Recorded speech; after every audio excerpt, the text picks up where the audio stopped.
faut reconnaître que Soro, c'est un homme de paix. Et c'est qu'il envoie la primature. Parce que s'il ne voulait pas de la paix, il n'allait pas aller à la primature. Et je pense que beaucoup d'hommes sont là qui peuvent le témoigner.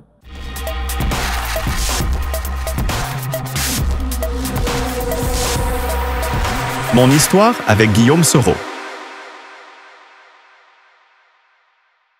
Je me présente, je m'appelle Lamine Ouattara, fils de Diawala. Il faut dire que Guillaume Soro, je l'ai connu depuis que nous étions petits. Pour ne pas dire que nous avions grandi ensemble. Mais, très jeune, son père étant fonctionnaire, il a été affecté, il a dû quitter la ville de Diawala pour le département de Touba, où il a exercé. Ce n'est qu'après les études primaires que nous sommes retrouvés à Diawala encore pendant les années collège. Lui était en collège, moi aussi j'étais au collège. Donc, nous sommes retrouvés pendant les vacances à Diawala dans les années 84-85. Voilà comment nous sommes retrouvés à Diawala pendant les vacances 84-85. Vraiment, on était un groupe très soudé.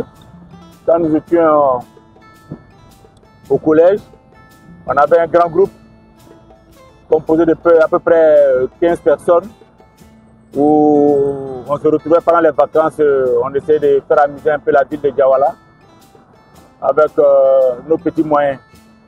Il faut reconnaître que Soro était l'un des organisateurs et c'est lui-même qui activait beaucoup plus le groupe avec les idées.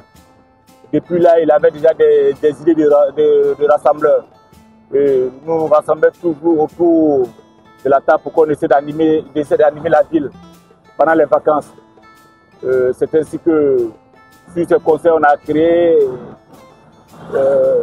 l'association des jeunes sortissants de Diawala, ensemble pour pouvoir animer la ville. Dans cette animation, on avait des petites soirées, des matchs de football, des petits galas qu'on organisait au niveau de la ville. Nous sommes retrouvés ensemble dans la rébellion. Moi, grâce à mon cousin Lamine Sanogo, paix à son âme, lui étant le chef. Donc, on se retrouvait pour les réunions. C'est lui qui guidait, comme on appelle, la rébellion. Mais il faut dire que c'était un grand homme, Soro Guillaume, c'est un grand homme. Non seulement il était civil, mais avec ses idées, il arrivait à recadrer les militaires.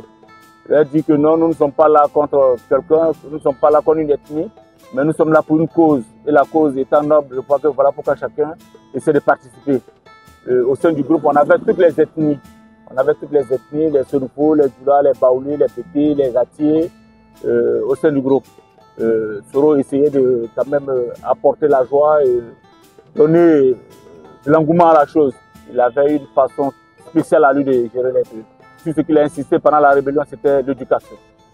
Il a insisté pour qu'on ne chôme pas. Il fallait quand même aider les enfants à aller à l'école. Il ne fallait pas qu'on ferme les écoles. Ça, c'était son premier bâton de guerre. Ça. Il fallait que les enfants partent à l'école. Il a tellement si bien fait qu'on a pu passer les examens avec nos frères. Bon, côté santé aussi, ici est impliqué beaucoup. Il fallait trouver les moyens pour essayer de ravitailler les hôpitaux, puisque tout le monde était rentré. Il fallait trouver les moyens pour ravitailler les hôpitaux. Donc ici impliquait beaucoup. Voilà un peu comment il travaillait au sein de la rébellion. Hormis ça encore, les militaires essayaient de les encadrer pour ne pas que les gars fassent des bavures. Il faut reconnaître que Soro, c'est un homme de paix. Et c'est qu'il envoie la primature. Parce que s'il ne voulait pas de la paix, il n'allait pas aller à la primature. Soro, c'est un grand homme de paix. Et je pense que beaucoup d'hommes sont là qui peuvent le témoigner. Je prends le cas du président Laurent Gbagbo qui peut quand même témoigner que Soro, c'est un homme de paix. Parce que quand tu parles de ça, il y en a qui vont dire, mais si c'est un homme de paix, pourquoi il a pris les armes? Mais reconnaissons que si Soro n'était pas un homme de paix, qu'on laissait la rébellion dans la main des militaires, ce que l'Ivoirien pense aujourd'hui, je pense que ce serait plus pire que cela. Je pense que c'est ce qui l'a mené à la primature. Et la primature aussi, on a vu comment elle a travaillé avec les gens de Gbagbo. On a vu son gouvernement. Ce n'était pas un gouvernement de rebelles, ce n'était pas un gouvernement de Gbagbo. C'est vrai que c'était Gbagbo qui était au pouvoir, mais Gbagbo l'a appelé, il a travaillé avec les gens de Gbagbo. Et il a tellement bien travaillé, je pense que c'est ce qu'il lui vaut aujourd'hui qu'il demande à ce qu'on lui donne la Côte d'Ivoire pour pouvoir gérer la Côte d'Ivoire. La population voulait de Guillaume Soro, la population de Ferké, la population de Diawala, parce qu'il faut reconnaître qu'il est Nyaraforo, il est de Ferké, son père est de Ferké, sa mère est de Ferké. mais il a fait son enfance à Diawala. Et tous les deux villes là voulaient de Soro. Nous à Diawala, on le voulait comme Kanda, à Ferko, on le voulait comme Kanda, mais pour finir, il a choisi Feke, parce que bon, ça c'était, lui-même il pourrait dire pourquoi il a choisi Feke. Il est venu, il a été député à Feke. À l'Assemblée nationale, je pense que Guillaume Soro lui-même, il a dit, je vais apporter une autre touche à l'Assemblée nationale. Et il a apporté cette touche à l'Assemblée nationale. Quand vous arrivez à l'Assemblée nationale, il y a des trucs que Soro a envoyés qui n'y étaient pas. Il y en a qui vont me demander comme quoi, par exemple, mais demandez aux députés, ceux qui étaient là au temps de Guillaume Soro, et puis ceux qui sont là encore aujourd'hui, vous diront comment est-ce que Soro travaillait. Donc je pense que Soro, il a apporté beaucoup partout où il est passé. Les chefs coutumiers même l'ont dit, grâce à Soro aujourd'hui, ils ont la priorité quand même de dire certains trucs au niveau de la nation. Avant, ce n'était pas comme ça. Avant, on ne demandait pas l'avis des chefs coutumiers. Aujourd'hui, grâce à Soro Guillaume, ils sont là, ils peuvent nous dire quelque chose. Quand il y a quelque chose qui ne va pas, on les associe aux discussions. Je pense que c'est déjà quelque chose de bon aussi quand même au niveau de la Côte d'Ivoire. Après l'Assemblée nationale, il a créé le GPS. Mais le GPS, pour tout le monde, tous ceux qui s'y sentent des soroïstes, je pense que nous sommes tous appelés à ce que le GPS puisse vivre. Parce que vraiment, il faut savoir que le monsieur, il a fait beaucoup pour la Côte d'Ivoire. Et laisser partir comme ça, c'est pas intéressant.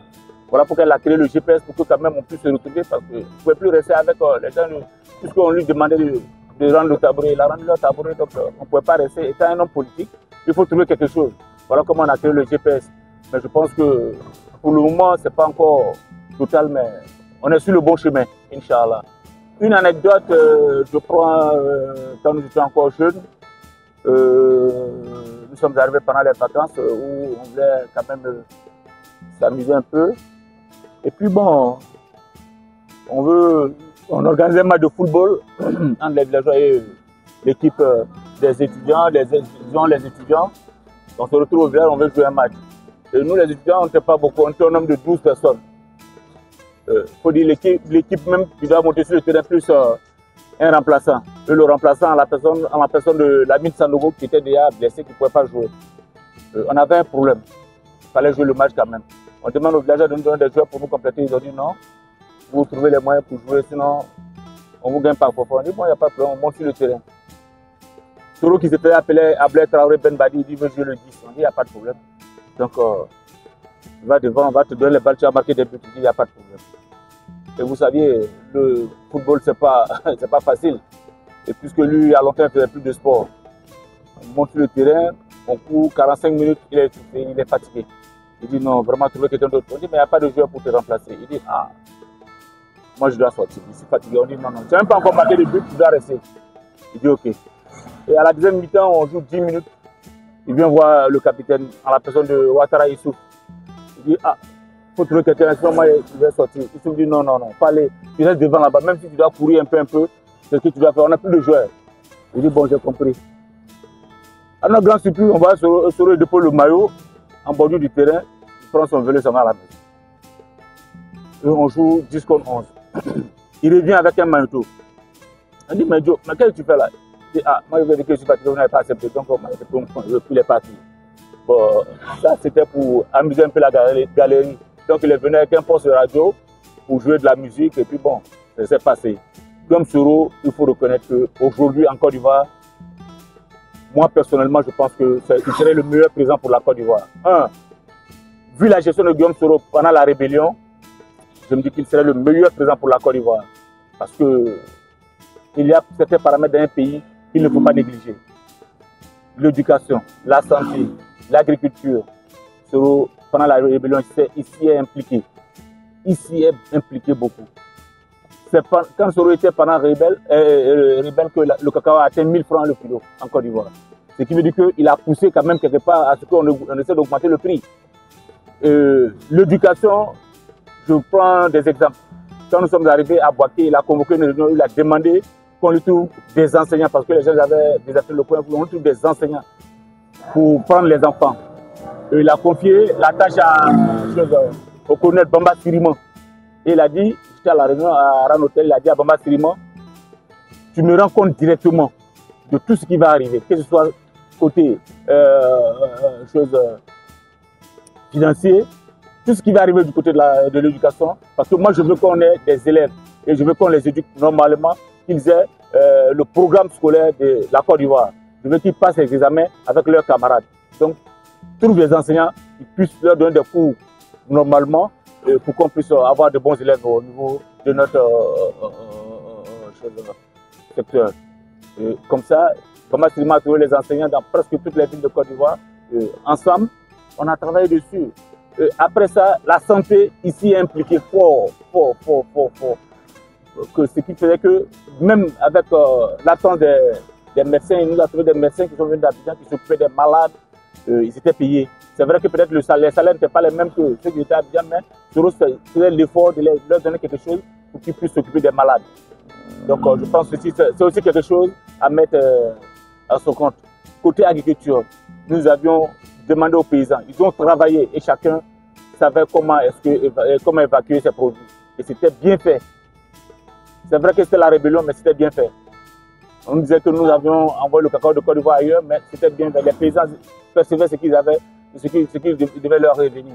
Et ça aussi, c'est mettre au compte de Guillaume Soro. Donc je pense qu'il ne faut pas le négliger. C'était quand même bien.